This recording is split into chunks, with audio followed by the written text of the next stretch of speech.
अब हम डिस्कस करेंगे एसिड बेस इम्बैलेंसेस। ठीक है, तो जैसे मैंने अभी बताया आपके एसिड बेस इम्बैलेंसेस में 4 आते हैं, respiratory acidosis, respiratory alkalosis, metabolic acidosis and metabolic alkalosis. ठीक है, तो इन इम्बैलेंसेस को पढ़ने के लिए आपको एक नॉर्मल ये भी पता होना चाहिए कि बॉडी के अंदर कौन से ऐसे वेरिएशन होते हैं नॉर्मल वैल्यूज जिसमें अप एंड डाउन देखने में आपको इम्बैलेंसेस दिखेंगे। ठीक है, तो ये चीज़ें आपको पता होनी चाहिए इस इनकी नॉर्मल वैल्यू। जो ब्लड का पीएच है उसका नॉर्मल वैल्यू कितना होता है 7.35 से 7.45। ठीक है, जो partial pressure of carbon dioxide है उसकी नॉर्मल वैल्यू होती है 35 to 45 mmHg। ठीक है, HCO3 आपको पता है बाइकार्बोनेट होता है और इंडिकेट करता है मेटाबॉलिक को। ठीक है, किसको इंडिकेट करता है? मेटाबॉलिक को। इसकी जो नॉर्मल वैल्यू होती है 21 से लेके 28 मिली इक्विवेलेंट पर लीटर। ठीक है, आपको ये 3 वैल्यू नॉर्मल्स पता होनी चाहिए क्योंकि इनके अंदर जब वेरिएशंस देखने के लिए मिलते हैं हमें, तभी हमें एसिडोसिस एंड एल्कलोसिस देखने के लिए मिलता है। अब मैं बताती हूँ, जैसे पीएच है 7.35 से 7.45 नॉर्मल पीएच देखने के लिए मिलता है। अगर 7.35 से बिलो पीएच जाएगा तो 7.35 से बिलो 7.3, 7.2, 7, 6, 6.8 मतलब ऐसे करके बिलो बिलो बिलो जितना जाएगा वो एसिडिक मीडियम कोज करेगा। क्या कोज करेगा? Acidic medium. ठीक है, अगर 7.4 से अबाउ जितनी भी वैल्यू जाएगी 7.5, 7.6, ठीक है, तो वो क्या कोज करेगी? बेस कोज करेगी। ठीक है, जिसको हम क्या कहेंगे? एल्कलोसिस कहेंगे। ठीक है, एल्कलोसिस कहेंगे। तो पीएच का हमें पता चल गया कि पीएच कैसे डिवाइड कर रहा है एसिडोसिस एंड एल्कलोसिस को। अगर वैल्यू बिलो जा रही है तो एसिडोसिस है एंड वैल्यू 7.4 से अबव जा रही है तो एल्कलोसिस है। ठीक है, देन आता है partial pressure of carbon dioxide. जो कार्बन डाइऑक्साइड हो कितना प्रेशर लगा रही है एक मिक्सचर ऑफ गैस में, उसको हम पार्शियल प्रेशर कहते हैं। ठीक है, जो कार्बन डाइऑक्साइड हो किसको इंडिकेट करती है? रेस्पिरेटरी सिस्टम को। रेस्पिरेटरी सिस्टम को इंडिकेट करती है कौन? Carbon dioxide. इसलिए कार्बन डाइऑक्साइड के अंदर कोई भी चेंजेस देखने के लिए मिलेंगे तो वो रेस्पिरेटरी को इंडिकेट करेगा कि रेस्पिरेटरी एसिडोसिस हो रहा है कि रेस्पिरेटरी एल्कलोसिस हो रहा है। अब बात आती है 35 mmHg से वैल्यू कम जा रही है, तो 35 से अगर वैल्यू कम जा रही है तो इसका मतलब partial pressure of carbon dioxide की वैल्यू बिलो हो रही है। जितना ज़्यादा पार्शियल प्रेशर कार्बन डाइऑक्साइड की वैल्यू कम होगी तो इसका मतलब कार्बन जो ये कार्बन डाइऑक्साइड होती है ना वो एसिडिक नेचर की होती है। ये भी एक अपने आप में वो है कि अगर जितना ज़्यादा ये होगा उतनी एसिडिक नेचर ज़्यादा होगा, जितना ज़्यादा कम होगी उतना एसिडिक नेचर कम होगा। तो अगर 35 mmHg से कम इसकी वैल्यू देखने के लिए मिल रही है तो ये किसको वो करेगा? एल्कलोसिस मीडियम को इंडिकेट करेगा। और 45 से जितना ज़्यादा जाएगा तो ये किसको इंडिकेट करेगा? ये एसिडोसिस को इंडिकेट करेगा।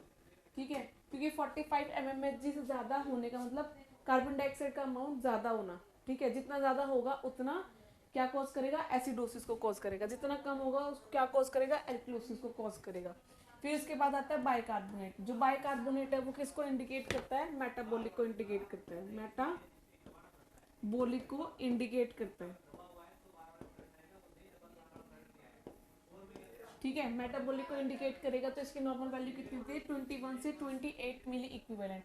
तो कॉमन सी बात है, जितना ज्यादा 28 से ऊपर होगा तो किसको कॉज करेगा? एल्कलोसिस को कॉज करेगा। ठीक है, क्योंकि जितना ज्यादा HCO3 ज्यादा प्रेजेंट होगा तो एसिडोसिस का अमाउंट कम हो जाएगा।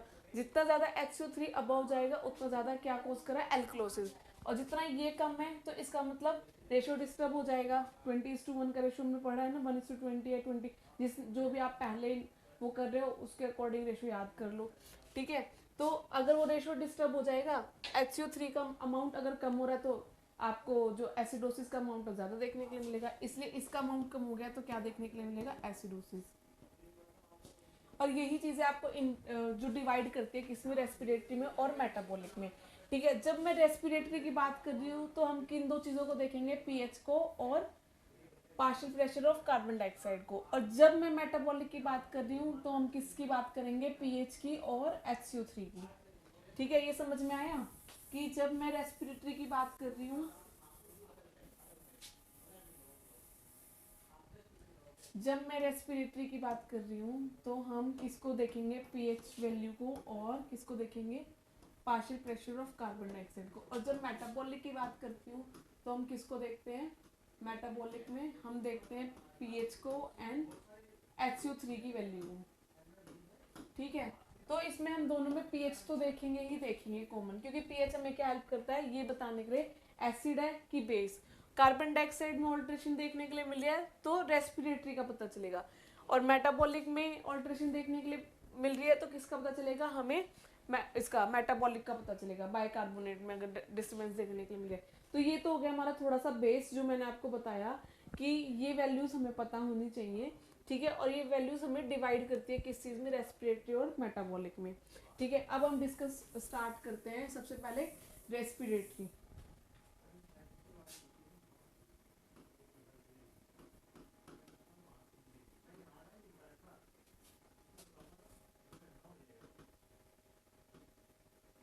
Respiratory acidosis. अगर रेस्पिरेटरी, सबसे पहले मैं एसिडोसिस फिर देन एल्कलोसिस।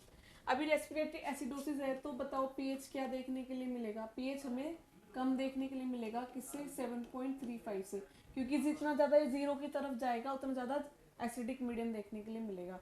ठीक है, और एसिडोसिस है तो PCO2 की वैल्यू क्या देखने के मिलेगी, ज़्यादा मिलेगी, 45 mmHg से। ठीक है, तो ये चीज़ें समझ में आई होंगी आपको कि यहाँ पे ये दोनों चीज़ें ऐसी क्यों देखने के लिए मिली हमें, क्योंकि मैंने अभी यही बताया आपको, पीएच जितना ज़्यादा कम जाता चला जाएगा उतना एसिडोसिस होगा, और partial pressure of carbon dioxide जितना ज़्यादा 45 mmHg से ऊपर चला जाएगा वैल्यू, तो ये एसिडोसिस कंडक्ट करेगा, क्योंकि CO2 ज़्यादा रिटेन हो रही है। ठीक है, अब ये बात होगी रेस्पिरेटरी एसिडोसिस की। ठीक है, तब हम इसको डिफाइन कैसे करेंगे, हम इसको डिफाइन करेंगे, जो एसिडोसिस होता है वो क्या होता है,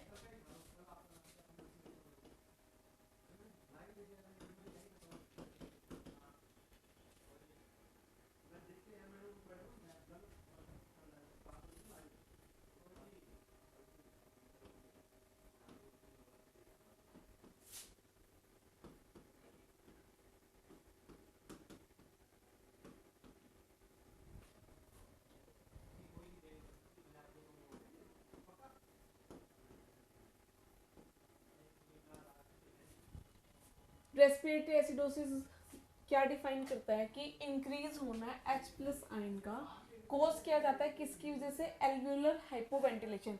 रेस्पिरेटरी का मतलब लंग्स, लंग्स की बेसिक यूनिट क्या है हमारी, एल्वियोलाई। ठीक है, एल्वियोलाई ब्लड के साथ गैस एक्सचेंज करती है।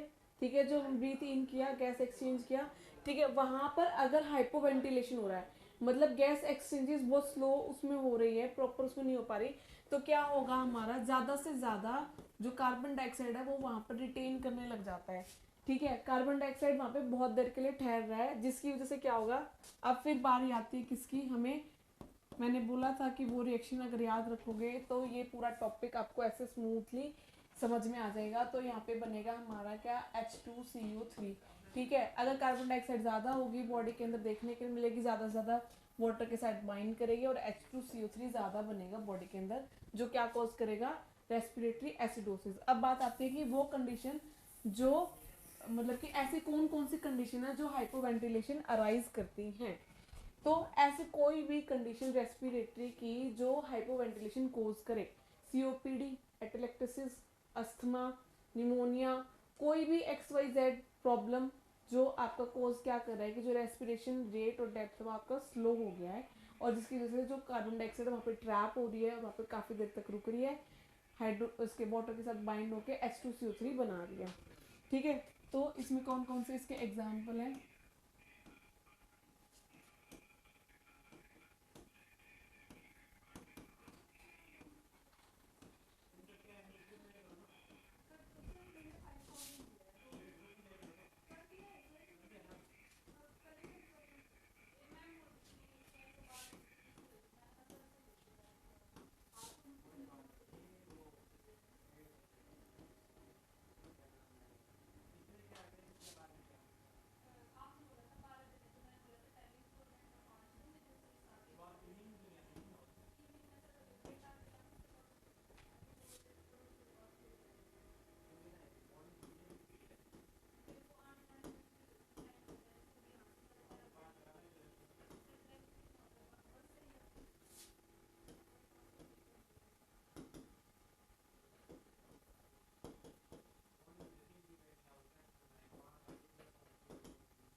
ये सारी कंडीशन है जो क्या अराइज करती है, ये अराइज करती है कि जो आपका हाइपोवेंटिलेशन है वो कोज हो asthma, COPD, atelectasis, bronchiectasis, emphysema, CNS depressant अगर कोई मेडिकेशन के ऊपर है लाइक मॉर्फिन, ओपियोइड्स, ये डिप्रेस करते हैं रेस्पिरेटरी सेंटर्स को और ये कॉज करते हैं कि जो रेस्पिरेटरी सेंटर्स है वो डिले हो जाए। जैसे मैग्नीशियम सल्फेट पे भी अगर पेशेंट है तो हम ऑब्जर्व करते हैं रेस्पिरेटरी रेट, ये वो कॉज करती है उसको, ठीक है। तो वो सब ये सारी कंडीशन लीड करेंगे किसको, एसिडोसिस को। ब्रेन ट्यूमर हो गया या पल्मोनरी एम्बोलाई हो गया या एडिमा हो गया, सारी की सारी क्या कंडीशन कॉज करेगी कि जो मतलब कि रेस्पिरेटरी रेट है और डेप्थ है वो क्या हो गया है, डिक्रीज हो गया है, ठीक है, डिक्रीज हो रहा है, ठीक है।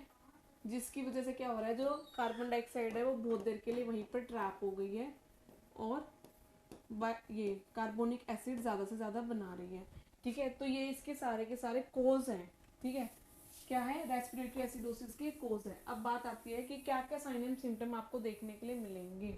अभी जैसे अगर आपने बफर क्या कहते हैं जो हमने रेगुलेशंस पढ़े थे तीनों, अगर उनको अच्छे से समझ लिया होगा ना तो आपको साइन एंड सिम्टम क्विकली समझ में आ जाएंगे, ठीक है। ऐसे कौन कौन से साइन एंड सिम्टम है जो आपको देखने के लिए मिलेंगे। सबसे पहले तो आपको हाइपोवेंटिलेशन ही देखने के लिए मिलेगा, जो number of rate and depth है वो कम 10 से भी बिलो या 12 से बिलो आपको देखने के लिए मिलेगा, ठीक है। फिर इसके अलावा आपको क्या देखने को मिलेगा, हाइपरकैलीमिया। हाइपरकैलीमिया क्यों देखने के लिए मिलेगा, जैसे कि मैंने आपको बताया H+ साइंस अभी ज़्यादा है ब्लड के अंदर, वो क्या करेंगे, पोटाशियम के साथ शिफ्ट कर जाएंगे। पोटाशियम के साथ शिफ्ट करेंगे तो पोटाशियम बाहर आ जाएगा एक्स्ट्रा सेलुलर फ्लूइड के अंदर, ठीक है। जो अभी पोटाशियम यहाँ पे क्या है, इंट्रासेलुलर फ्लूइड है, वो शिफ्ट कर जाएगा एक्स्ट्रा सेलुलर फ्लूइड के साथ, ठीक है। जिसकी वजह से क्या हो जाएगा कि ब्लड के अंदर हाइपरकैलीमिया देखने के लिए मिलेगा। और जो हाइपरकैलीमिया में जितनी भी जो भी प्रॉब्लम होती है ना वो सारी की सारी यहाँ पे अराइज हो जाएगी और आपको ईसीजी में भी चेंजेस देखने के लिए मिलेंगे। जितना ज़्यादा रिलेटिवली हाइपरकैलीमिया होगा उतना, जैसे कि एसटी सेगमेंट,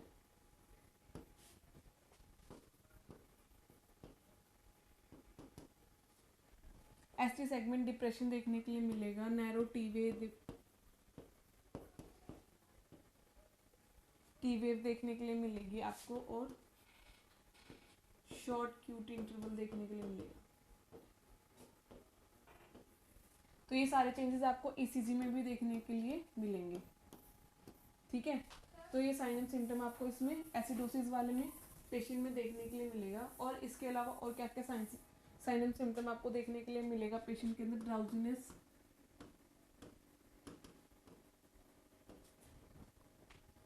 डिसओरिएंटेशन, कंफ्यूजन,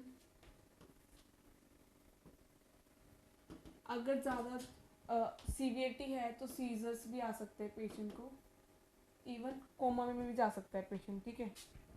इसके अलावा वीएफ वेंट्रिकुलर फिब्रिलेशन आपको देखने के लिए मिलेगा पेशेंट के अंदर, हाइपोटेंशन,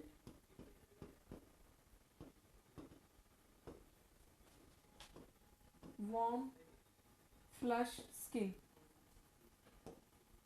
ये आपको देखने के लिए मिलेगा किसके अंदर, रेस्पिरेटरी एसिडोसिस के अंदर ये साइन एंड सिम्टम आपको देखने के लिए मिलेंगे, ठीक है। ड्राउजीनेस देखने को मिलेगा, डिसओरिएंटेशन, कंफ्यूजन, अगर ज़्यादा सीवियर है तो सीजर भी आ सकते हैं और वेंट्रिकुलर फिब्रिलेशन देखने के लिए मिल सकता है।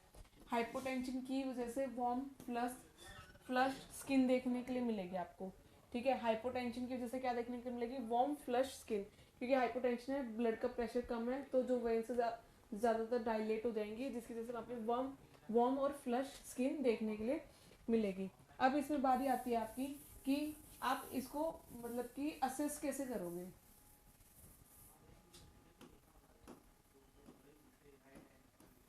असेस कैसे करोगे आप इसको, ठीक है। तो सबसे पहले तो जो ईसीजी चेंजेस देखने के लिए मिलेंगे हम लोगों को, ठीक है।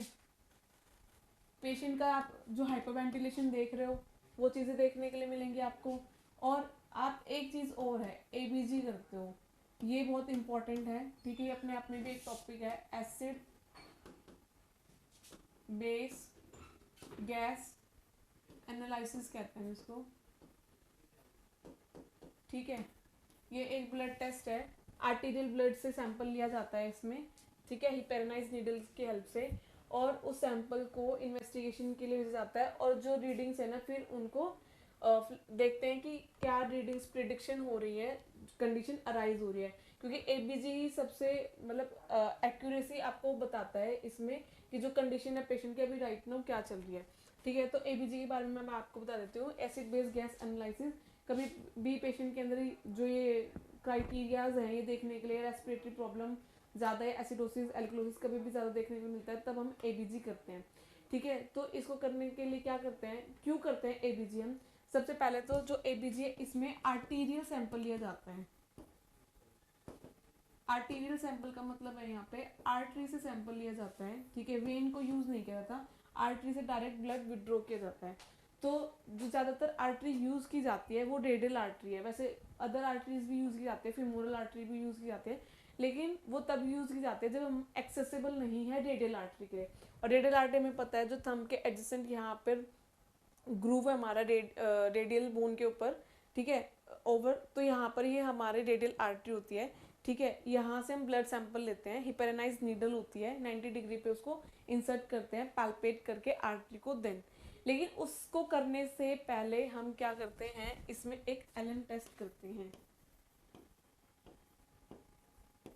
क्या करते हैं, एलन टेस्ट परफॉर्म किया जाता है कि जो एबीजी है क्या हम उस रेडियल आर्टरी में परफॉर्म कर सकते हैं कि नहीं कर सकते। तो अब इसमें क्या किया जाता है, एलन टेस्ट परफॉर्म करने के लिए सबसे पहले क्वेश्चन ये राइज होता है, जो एलन टेस्ट होता है ये मतलब किस पर्पज से किया जाता है। एलन टेस्ट अल्नर आर्टरी की पेटेंसी चेक करने के लिए करते हैं। ठीक है, क्योंकि जो हमारे ये हैंड होता है ना, इसके अंदर ये यहाँ पे एक अनास्मोसिस होता है, और रेडियल आर्टरी और अल्नर आर्टरी दोनों मिलके वो बनाते हैं, और जो ये हमारे फिंगर टिप्स हैं, फिंगर्स हैं हमारी, इनमें ब्लड सर्कुलेशन प्रोवाइड करता है। अगर हम आर्टेरियल आर्टरी को पंचर कर देंगे सैंपल लेकर, तो अल्नर आर्टरी वर्किंग होनी चाहिए, ताकि जो ब्लड सर्कुलेशन है वो मेंटेन रहे फिंगर्स का। अगर ब्लड सर्कुलेशन नहीं मेंटेन रहेगा तो उसके अपने हजार्डियस हैं, और हमने सैंपल भी ले लिया, तो इसलिए अल्नर आर्टरी की पेटेंसी चेक करने के लिए हम एलन टेस्ट करते हैं। अब वो कैसे परफॉर्म किया जाता है कि जो दोनों आर्टरी है उनको एट वन टाइम पे ही कंप्रेस कर देते हैं। ठीक है, जैसे कि मान लो ये है, मतलब कि मेरा हैंड है, ये मतलब पेशेंट का हैंड है, आप ये वाली साइड एंड ये वाली साइड दोनों हैंड से ऐसे कंप्रेस कर दोगे। ठीक है, कंप्रेस करने के बाद पेशेंट को कहोगे कि जो अपनी फीस्ट है वो ओपन एंड क्लोज करे 4 to 5 टाइम्स।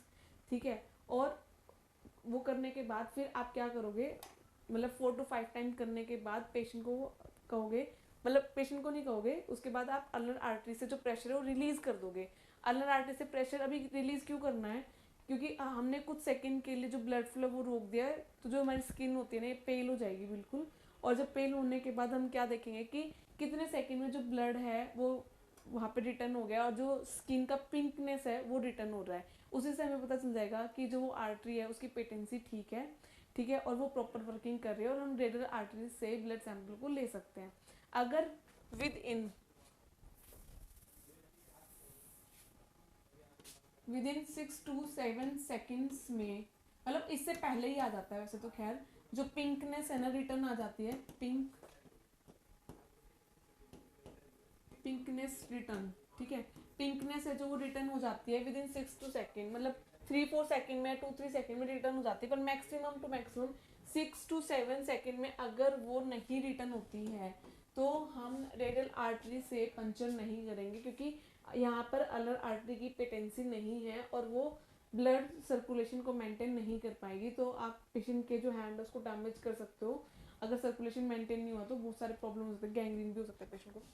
ठीक है, तो ये 6 to 7 हाइपोक्सिया लीड कर सकता है, तो 6 to 7 सेकेंड में ये रिटर्न करना होता है। अब बात आती है कि जो हिपैरानाइज नीडल है, पहले तो जो हिपैरानाइज है ना नीडल को किया जाता था, हिपैरिन लेके उसको फ्लश कर देते थे, बिल्कुल उतना हिपैरिन जो सिर्फ आसपास मतलब जो अंदर द उसका सिरिंज है ना उसके वो लग जाए। लेकिन अब ऑटोमेटिक हिपैरानाइज नीडल आती है, क्योंकि उसमें क्या होता है कि जब हम खुद से करते थे तो मैनी टाइम्स ऐसे भी होता है कि सिंगल ड्रॉप भी अगर रह जाता है तो फॉल्स रीडिंग देता है पेशेंट की।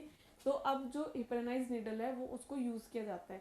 जैसे सैंपल विड्रॉ कर दिया जाता है तो सैंपल को लेबल करके पेशेंट किस सप्लाई पे है वो मेंशन करते हैं हम। ठीक है, और उसको सेंड कर देते हैं, विद इन 10 मिनट्स उसकी रिपोर्ट आ जानी चाहिए। और टेम्परेचर उसका मेंटेन, मतलब आइस बॉक्स के ऊपर उसको रखते हैं, ताकि जो टेम्परेचर चेंजेस ना होने की वजह से मतलब उसमें कोई वेरिएशन देखने के लिए ना मिले। ठीक है, तो ये चीज़ हमें ध्यान रखता है। जो एबीजी होता है, फिर जो मैंने आपको रीडिंग्स बताई थी, एबीजी में वैसे तो होती तो बहुत सारी चीज़ें हैं। एबीजी के अंदर आपका पोटाशियम भी आता है, ऑक्सीजन, कार्बन डाइऑक्साइड, HCO3 का level, pH, lactic acid, glucose. लेकिन जो हम मेनली मेजर करते हैं वो क्या करते हैं, pH, partial pressure of carbon dioxide and bicarbonate. ठीक है, ये 3 वैल्यूज हम मेनली मेजर करते हैं, किसमें देखते हैं, मतलब इवेल्युएट करते हैं और इससे हम पता लगाते हैं। ठीक है, और अब हम बात करें किसकी, रेस्पिरेटरी एसिडोसिस की। जब रेस्पिरेटरी एसिडोसिस होगा तो 7.35 से कम इसका क्या देखने के लिए मिलेगा हमें, पीएच। और जब पार्शियल प्रेशर और कार्बन डाइऑक्साइड वो क्या देखने के लिए मिलेगी, 45 mmHg से ज़्यादा देखने के लिए मिलेगी। 46, 50, 52, 58, 60, कितनी भी देखने के लिए मिल सकती है। जितनी ज़्यादा होगी उतनी ज़्यादा पेशेंट को सीवियरिटी देखने के लिए मिलेगी। और जो बाइकार्ब होंगे वो क्या होंगे, ऑलमोस्ट नॉर्मल रेंज में होंगे या कंपनसेट करने की कोशिश कर रहे होंगे, तो थोड़े से वेरिएशन देखने के लिए मिलेंगे। ठीक है, ये तो हो गया हमारा असेस। और ये जो असेस होता है हमारा एबीजी का एसिड बेस गैस एनालिसिस, ये हम हर एक इम्बैलेंसेस में करते हैं। Respiratory, metabolic acidosis and alkalosis सभी में करते हैं हम ये टेस्ट, इसलिए मैंने आपको अच्छी तरह अभी ही एक्सप्लेन कर दिया इसको। ठीक है, अब बात आती है हमारी किसकी, मैनेजमेंट की। ठीक है, जब हमें वो पता चल गया है कि वो चीज़ें, तो अब आती बात किसकी, मैनेजमेंट की। तो इसमें क्या करेंगे, हम पेशेंट को O2 थेरेपी देंगे। ठीक है, फिर इसके बाद हम क्या करेंगे, सेमी फावुलर पोजीशन देंगे। पहले पोजीशनिंग ही करेंगे पेशेंट को। ठीक है, फिर O2 थेरेपी भी अप्लाई करेंगे।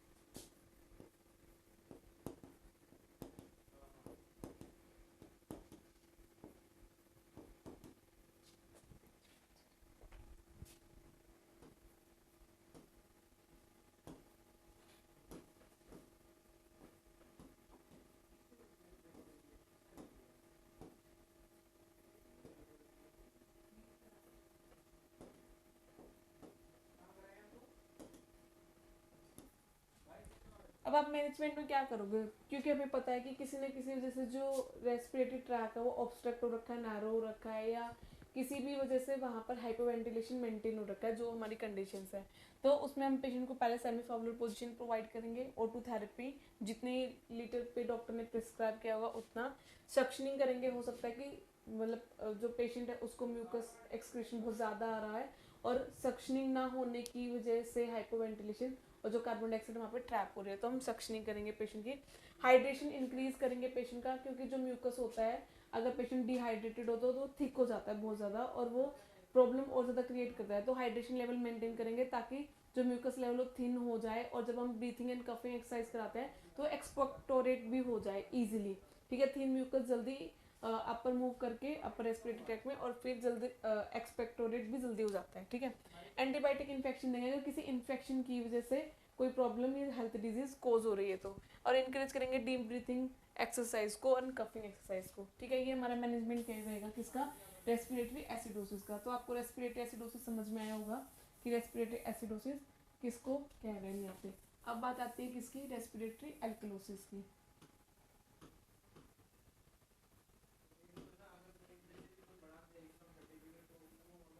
अब बात आती है रेस्पिरेटरी एल्कलोसिस की। अब यहाँ पे हम बात करें रेस्पिरेटरी एल्कलोसिस की, तो जो पीएच है हमें वो क्या देखने के लिए मिलेगा, यहाँ पर 7.45 इसकी अपर लिमिट होती है, तो उससे ज़्यादा देखने के लिए मिलेगा। ठीक है, और जो partial pressure of carbon dioxide है वो क्या देखने के लिए मिलेगी हमें, यहाँ पे कार्बन डाइऑक्साइड हमें यहाँ पे कम देखने के लिए मिलेगी। इसका अमाउंट 35 mmHg से कम देखने के लिए मिलेगा।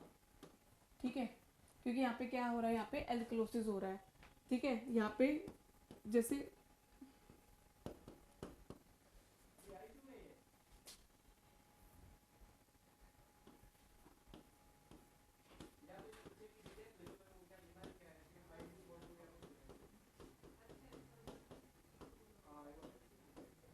ठीक है, यहाँ पे क्या होता है, कार्बन डाइऑक्साइड का लेवल कम है तो H2CO3 इतना बनेगा ही नहीं।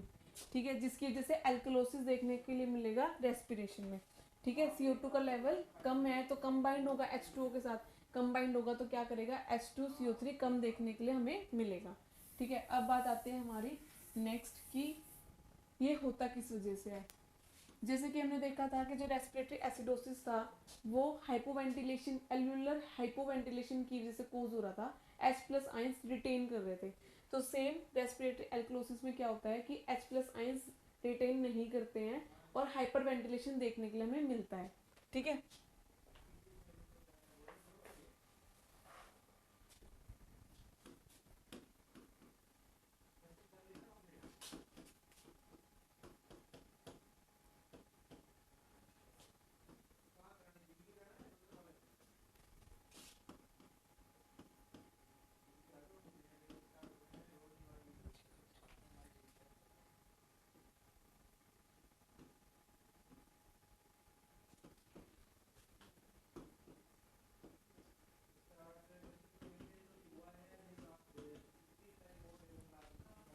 डिक्रीज हो जाएगा H+ आयंस की कंसंट्रेशन। ठीक है, कंसंट्रेशन डिक्रीज हो जाएगी यहाँ पे किसकी वजह से, एल्वुलर हाइपर वेंटिलेशन की वजह से।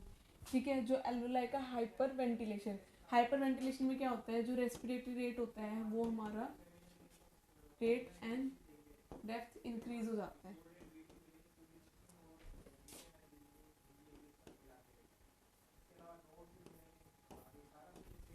ठीक है, इसमें क्या होता है कि जो रेट और डेप्थ है वो बहुत ज़्यादा इंक्रीज हो गया है तो पेशेंट हाइपर वेंटिलेट कर रहा है तो बहुत देर के लिए ऑक्सीजन हमारी रिटेन ही नहीं करेगी, क्योंकि जो नंबर ऑफ साइकिल है वो बहुत ज़्यादा इंक्रीज हो जाएंगी। नॉर्मली हमारी कितनी होती है 20, तो इसमें 24 26 ऐसे देखने को मिलेगी। तो इतनी देर के लिए कार्बन डाइऑक्साइड यहाँ रुकेगा ही नहीं कि वाटर के साथ बाइंड करके H2CO3 बना पाए। ठीक है, इसलिए partial pressure of carbon dioxide कम देखने के लिए मिलेगा तो पेशेंट जो है हाइपर वेंटिलेशन यहाँ देखने के लिए मिलता है पेशेंट में।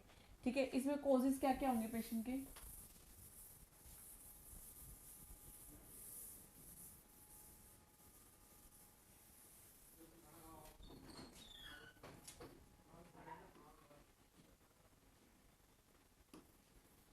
कॉजेज इसमें क्या क्या देखने के लिए मिलेंगे।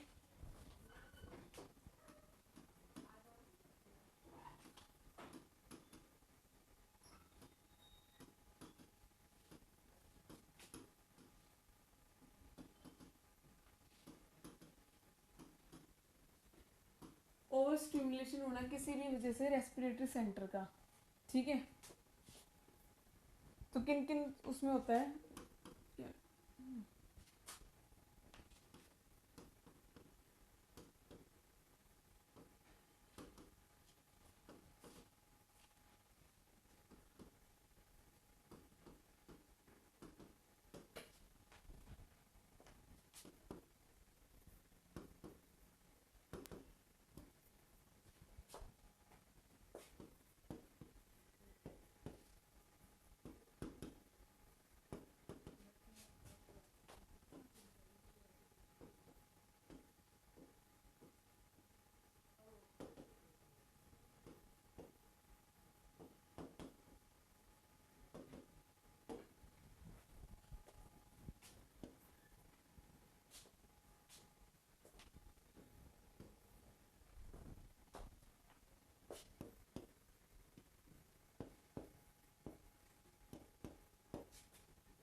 तो क्या क्या कॉज है इसमें, कोई भी ऐसी चीज जो रेस्पिरेटरी सेंटर को ओवर स्टिमुलेट कर रही है। तो कौन कौन से ऐसे कॉज होते हैं, हाइपर वेंटिलेशन होना हाइपोक्सिया की वजह से, कि बॉडी के अंदर मतलब लगता है कि बॉडी को, हाइपोक्सिया क्या होता है, low level of oxygen in tissue, यहाँ पे बात हो रही है टिश्यू की, हाइपोक्सिया मतलब टिश्यू। ठीक है, low level of oxygen in tissue, जिसकी वजह से क्या होता है कि बॉडी को ये होता है कि मुझे ज़्यादा से ज़्यादा ऑक्सीजन पहुंचानी है तो वो क्या कोशिश करेगा, वो अपनी स्पीड को इंक्रीज कर देगा, कि ब्रेन सोचेगा कि अगर मैं नंबर ऑफ साइकिल इंक्रीज कर दूंगा तो ज़्यादा से ज़्यादा ऑक्सीजन बॉडी के अंदर जाएगी और ज़्यादा से ज़्यादा टिश्यू के पास पहुंच जाएगी। तो हाइपोक्सिया लीड करता है किसको, हाइपर वेंटिलेशन को, हिस्टीरिया। ठीक है, फिर आता है over ventilation due to mechanical ventilation. अगर पेशेंट मैकेनिकल वेंटिलेशन पे है, मतलब वेंटिलेटर के ऊपर है, उस वजह से भी ओवर वेंटिलेशन कर जाए पेशेंट की, पेशेंट खुद भी सेल्फ करना चाह रहा है जब हम उसको वीनिंग करते हैं, पर कभी वो ऐसे मोड पे होता है पेशेंट मैकेनिकल वेंटिलेशन के कि वो अपने मतलब सेल्फ भी कर रहा है और जो मशीन होती है वो भी कराता है, या फिर वो ऐसे सेट की गई है जिसमें पेशेंट है ओवर वेंटिलेशन पे चला गया है। ठीक है, फीवर हो गया है, बॉडी की डिमांड बढ़ जाती है बहुत ज़्यादा, तब पेन है, या फिर साइकोलॉजिकल इमोशनल कोई ट्रॉमा हो गया है, तभी पेशेंट क्या करता है, हाइपर वेंटिलेट करता है। ठीक है, एंजाइटी की वजह से। अब इसमें क्या क्या साइन एंड सिम्टम देखने के लिए मिलेंगे।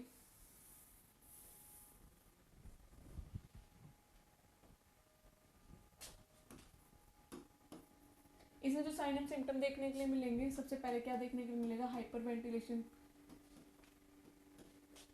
ठीक है, हाइपर वेंटिलेशन में जो रेट एंड डेप्थ है वो बढ़ जाएगी। ठीक है, रेट एंड डेप्थ इंक्रीज हो जाएगी। ठीक है, नंबर ऑफ वेंटिलेशन इंक्रीज हो जाएगा, लाइक मोर देन 22 से ज़्यादा आपको जो नंबर ऑफ ब्रीथ पर मिनट है वो देखने के लिए मिलेगा पेशेंट के अंदर। ठीक है, हाइपोकैलिमिया देखने के लिए मिलेगा पेशेंट के अंदर। हाइपोकैलिमिया क्यों देखने के लिए मिलेगा, मैंने बताया था अभी आपको कि कैसे पोटाशियम हेल्प करता है मेंटेन करने में होम्योस्टेसिस। तो पोटाशियम शिफ्ट कर जाएगा किसके साथ, हाइड्रोजन के साथ शिफ्ट कर जाएगा। जो हाइड्रोजन है वो बाहर चले जाएंगे और जो पोटाशियम है वो अंदर आ जाएगा, जिसकी वजह से हाइपोकैलिमिया देखने के लिए मिलेगा। और जो हाइपोकैलिमिया में ईसीजी चेंजेस देखने के लिए मिलता है, हमें वो सब चीज़ें देखने के लिए मिलेंगी। इसके अलावा जो एल्कलोसिस मीडियम होता है ना, वो क्या करता है, कैल्शियम हमारा 3 फॉर्म में प्रेजेंट होता है बॉडी के अंदर। ठीक है, एक तो सीरम फॉर्म में जो मतलब ब्लड के अंदर प्रेजेंट है, प्लाज्मा के अंदर प्रेजेंट है नॉर्मली हमारा। ठीक है, एक जो प्रोटीन के साथ बाइंड करता है कैल्शियम हमारा। ठीक है, और एक होता है हमारा जो कैल्शियम होता है वो बाइंड करता है नॉन प्रोटीन के साथ, नॉन प्रोटीन अनायन के साथ बाइंड करता है। ठीक है, तो क्या करता है, जब जब जब बॉडी के अंदर एल्कलोसिस मीडियम बढ़ा हुआ मिलता है ना, तब तब ये कैल्शियम क्या करता है, ज्यादा से ज्यादा प्रोटीन के साथ बाइंड होना शुरू कर देता है। होता है ना कि एक चीज है कि फेवरेबल इन्वायरमेंट मिलता है तो वो चीज ग्रो कर जाती है। ऐसे ही एल्कलोसिस मीडियम की वजह से जो कैल्शियम है वो, जैसे अगर सीरम प्लाज्मा में प्रेजेंट इतना जितनी नॉर्मल वैल्यू कैल्शियम की होती है वो नहीं होगी, तो हाइपोकैल्सीमिया देखने के लिए मिलेगा। टेक्नी, टोसिसाउंड, ये जो टिंगलिंग होना, नमनेस होना फिंगर्स में, टोज में, तो ये हाइपोकैल्सीमिया के सारे साइन एंड सिम्टम है। तो ये सारे साइन एंड सिम्टम देखने के लिए मिलेंगे क्योंकि ज़्यादा ज़्यादा प्रोटीन के साथ बाइंड होने लग जाता है रेदर देन प्लाज्मा, प्लाज्मा की फॉर्म में प्रेजेंट होने से। ठीक है, तो इसलिए जब जब एल्कलोसिस होगा तो आपको क्या देखने के लिए मिलेगा, चाहे मेटाबॉलिक हो चाहे रेस्पिरेटरी हो, हाइपोकैल्सीमिया देखने के लिए मिलेगा। ठीक है, फिर इसके बाद और इससे रिलेटेड टिंगलिंग, नमनेस, और क्या देखने के लिए मिलता है, टेक्टनी, प्रोस्योसाइन, ये सब देखने के लिए मिलता है हाइपोकैल्सीमिया की वजह से पेशेंट के अंदर। ठीक है, फिर लिथार्जी, कंफ्यूजन,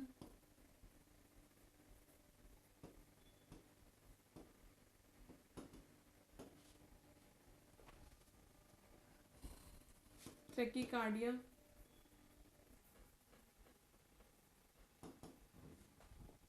ठीक है, नोजिया, वॉमिटिंग और एपिगेस्टिक पेन।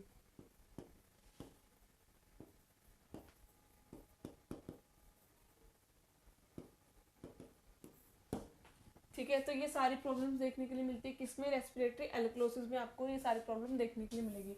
अब बात आती है कि आप डायग्नोसिस में क्या देखोगे, आप एबीजी करोगे, एबीजी करोगे पेशेंट का, ईसीजी चेंजेस देखोगे। ठीक है,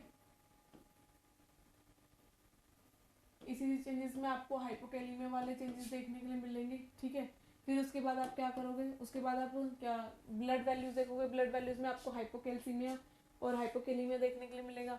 फिर उसके बाद, ठीक है, फिर उसके बाद जब हम एबीजी करते हैं तो एबीजी में भी हमें चेंजेस देखने के लिए मिलते हैं। एबीजी में क्या मिलेगा, हमें जो पीएच है वो ज़्यादा देखने के लिए मिलेगा, और जो partial pressure of carbon dioxide है वो क्या देखने के लिए मिलेगा, कम देखने के लिए मिलेगा। ठीक है, ये चेंजेस हमें देखने के लिए मिलेंगे एबीजी के अंदर, जिस तरह कंफर्म हो जाएगा कि जो पेशेंट है वो रेस्पिरेटरी एल्कलोसिस हो रहा है उसके ऊपर है, ठीक है। फिर आती है बात किसकी, की मैनेजमेंट की, ठीक है। तो जो मैनेजमेंट है इसमें हम क्या क्या चीज़ों का ध्यान रखेंगे पेशेंट को, कि कोई पैनिक सिचुएशन है, कुछ ऐसा है, कोई इमोशनल ट्रॉमा है, तो उसको कोशिश करेंगे कि वो रिजोल्व हो जाए और जो पेशेंट है उसको और सफरिंग ना हो उस चीज़ से, ठीक है। इंकरेज करेंगे उसको कि प्रॉपर ब्रीथिंग पैटर्न फॉलो करे, ठीक है, जिसमें हम उसको सपोर्ट भी करेंगे और प्रैक्टिस भी कराएंगे, ठीक है।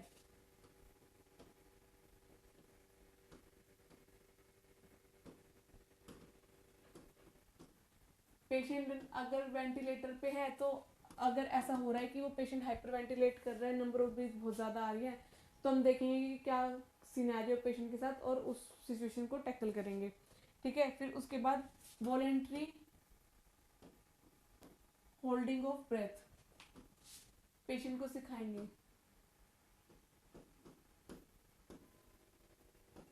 ठीक है, वो कि अपने आप से ब्रेथ को होल्ड करना सीखे, जिसकी वजह से वहाँ पे ज़्यादा से ज़्यादा क्या होगा, कार्बन डाइऑक्साइड रिटेंशन होगा। कार्बन डाइऑक्साइड रिटेंशन होगा तो जो बैलेंस है वो आ पाएगा, क्योंकि अभी पेशेंट क्या कर रहा है, हाइपर वेंटिलेट कर रहा है ना, तो हम उसमें पेशेंट को वॉलेंट्री कहेंगे कि प्रैक्टिस करने के लिए, और वॉलेंट्री की होल्ड करके रखे कुछ सेकेंड्स के लिए अपनी ब्रेथ को, नंबर ऑफ साइकिल भी नॉर्मल आ जाएगी, और वो मतलब कि जो मीडियम अभी अराइज हुआ है हमारा एल्क्लोसिस, वो भी कहीं ना कहीं सॉल्व होगा, ठीक है। फिर उसके बाद आता है आपका क्या करोगे, वेंटिलेटर का मैंने आपको बता दिया है, कैल्शियम ग्लूकोनेट देंगे, क्योंकि कैल्शियम ग्लूकोनेट यहाँ पे क्यों दे रहे हैं हम, पेशेंट को हाइपोकैल्सीमिया हो गया है तो उस वजह से कोई प्रॉब्लम उसको अराइज ना हो, तो कैल्शियम ग्लूकोनेट देंगे फॉर टेटनी पेशेंट, ठीक है। तो ये हो गया हमारा क्या, रेस्पिरेटरी एल्क्लोसिस। तो आप लोगों को समझ में आया होगा कि रेस्पिरेटरी एल्क्लोसिस में क्या क्या चीज़ें हमें देखने के लिए मिलती है और क्यों क्यों देखने के लिए मिलती है, और उसमें हम क्या क्या चीज़ें मैनेजमेंट कर सकते हैं, ठीक है। कोई भी अगर ट्रोमा है, एंजाइटी है, हिस्टीरिया, मतलब जिस भी वजह से, अगर ट्रोमा की वजह से होता है, साइकोलॉजिकल है, तो हम वो ट्रोमा दूर करने की कोशिश करेंगे, इमोशनल सपोर्ट प्रोवाइड करेंगे। वेंटिलेटर पे पेशेंट, तो वेंटिलेटर सेटिंग्स चेक करेंगे पेशेंट की कि किस वजह से पेशेंट हाइपर